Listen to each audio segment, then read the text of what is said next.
Selamat datang lagi di channel Butuh Film Gan. Bersama saya Wawan.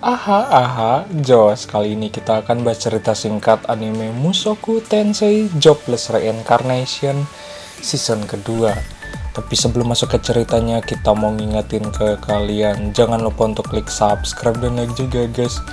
Ayo sama-sama bantu channel ini supaya memberikan hiburan ke semua orang. Oke. Cerita pun berlanjut. Rudeus, Eris, dan Wizard berada di pinggir pantai. Di sisi lain, Roxy beserta kedua temannya juga mendatangi kota tersebut dengan kapal yang dinaikinya. Sedangkan Rudeus berkelana di kota dan berkeliling pasar.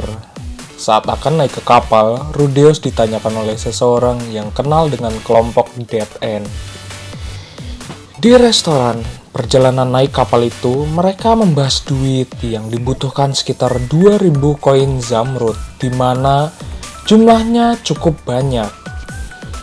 Malamnya mereka bertiga tidur di sebuah tempat. Rudeus kembali bertemu dengan Jurik di alam mimpinya. Jurik itu memberikan saran kepadanya untuk membeli makanan di jalan dan menyusuri ke sebuah gang.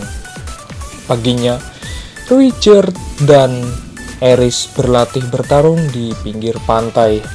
Eris kini menjadi lebih kuat. Rudeus membawakan makanan tersebut ke sebuah gang, dan ternyata dia menemui Raja Iblis Kisirika yang kelaparan. Setelah itu Raja Iblis Kisirika memberikannya kemampuan mata iblis. Rudeus berjalan sempoyongan karena belum terbiasa. Dia pun menabrak seseorang di pasar. Malamnya, Rudeus menceritakan dirinya bertemu dengan Raja Iblis Kisirika kepada Wizard. Dia pernah mendengarnya dan memiliki 12 mata iblis pada dirinya. Seminggu kemudian, Rudeus sudah terbiasa dengan kemampuan barunya. Malamnya, Rudeus pergi ke suatu tempat, namun dihadang oleh Wizard. Terungkap kalau Rudeus ingin menjual tongkat sihirnya.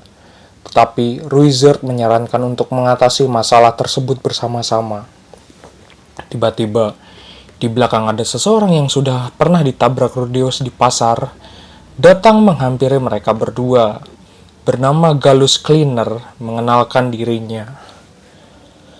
Roxy bersama kedua bebenguknya, Talhen dan Elina Lise, datang ke sebuah kafe.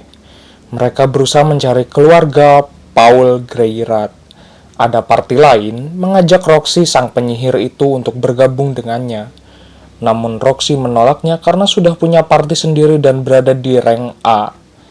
Setelah pesta, Roxy menanyakan kepada Talhen dan Elina Lise tentang Paul. Mereka menjawabnya, Paul itu seperti sampah. Malamnya Roxy menyadari nama party Dead End yang diketahui oleh semua orang di benua iblis. Talhen membahas nama dari ketiga anggota party Dead End tersebut. Roxy berpesan agar berhati-hati dan tidak terlibat dengan Dead End. Paginya Roxy berjalan di pinggir pantai. Dia lalu melihat Eris dan Wizard yang sedang latihan. Terlihat oleh Wizard, Roxy pun kabur dan cabut saat pengintaian. Tiba di penginapannya, terdengar suara desahan Elina Lise yang sedang simetriskan posisi bercocok tanam. Sadar ada Roxy di kamar, Elina Lise juga mengajaknya bercocok tanam. Tapi Roxy kaget dengan hal itu, dia pun mengeluarkan kekuatan sihirnya dan merusak penginapannya. Roxy dan para bebenguknya cabut dari penginapan. Dia menyalahkan sepenuhnya kelakuan Elina Lise. Gallus menculik Wizard, namun membuat Rudeus curiga terhadapnya. Rudeus bersama dengan Eris dan mengalami mabuk laut.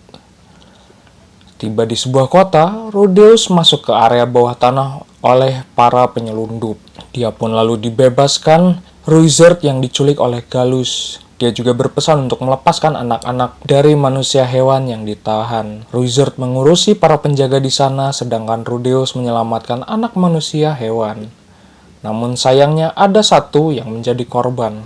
Wizard membawa anak manusia hewan itu kabur dari tempat itu.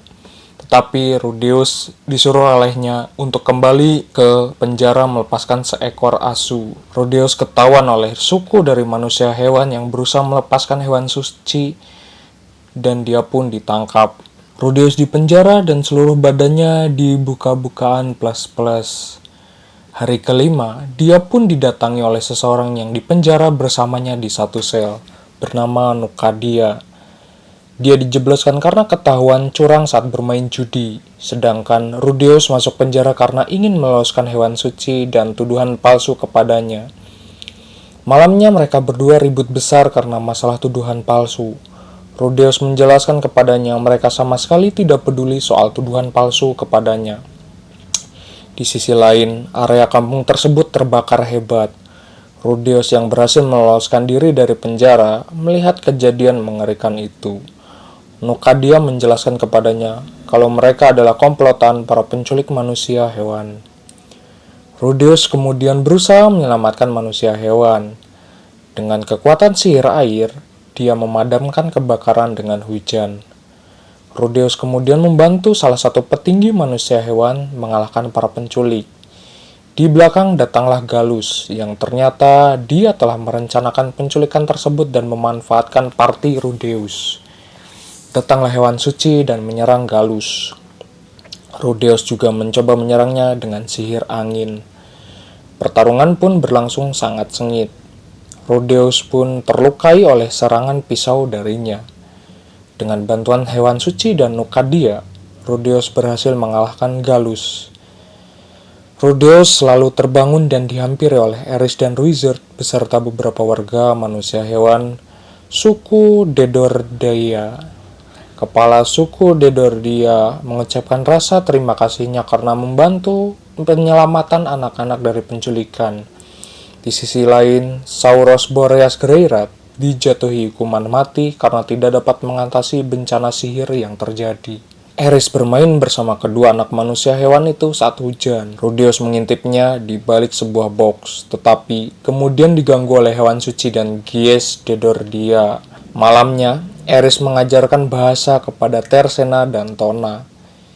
Gies menanyakan cincin yang dimiliki Eris. Cincin tersebut didapatkannya dari Ghislaine saat ulang tahunnya yang ke-10. Rudeus menyadari ada masalah antara Gies dan Ghislaine, di mana Ghislaine meninggalkan tugasnya untuk melindungi hutan dan hewan suci serta meninggalkan desa. Dengan marahnya, Eris menjelaskan kalau Ghislaine adalah master yang paling dia hormati. Rudeus menghampiri Eris dan mencoba menenangkannya. Esoknya Eris didatangi oleh Tona dan Tersena, menanyakan soal Ghislaine dan dia adalah adiknya dari Gies. Eris mengatakan kepadanya kalau Ghislaine adalah seorang ahli pedang. Tona memintanya untuk mengajarkan ilmu pedang dari Ghislaine. Lalu Eris mengajarkan kepadanya dan berlatih pedang. Di sisi lain, Rudeus mengobrol dengan Gies, menjelaskan kepadanya kalau Ghislaine kini menjadi ahli pedang dan belajar ilmu sihir darinya. Saat sedang makan, Tona meminta Eris agar tidak meninggalkannya. Rudeus yang sedang membuat patung, dia pun dipanggil oleh Tersena. Karena keributan antara Eris dan Tona, Rudeus pun mencoba memisahkan mereka berdua. Malamnya, Rudeus mengatakan kalau besok akan meninggalkan desa ini. Datang Tersena dan Tona mengendap-endap masuk menemui Eris karena perlakuannya yang terlalu egois. Esoknya, Rudeus dan para bebenguknya cabut dari desa itu. Tetapi sebelum cabut, Gies meminta Eris untuk menunjukkan ilmu pedang yang diajarkan oleh Ghislaine kepadanya.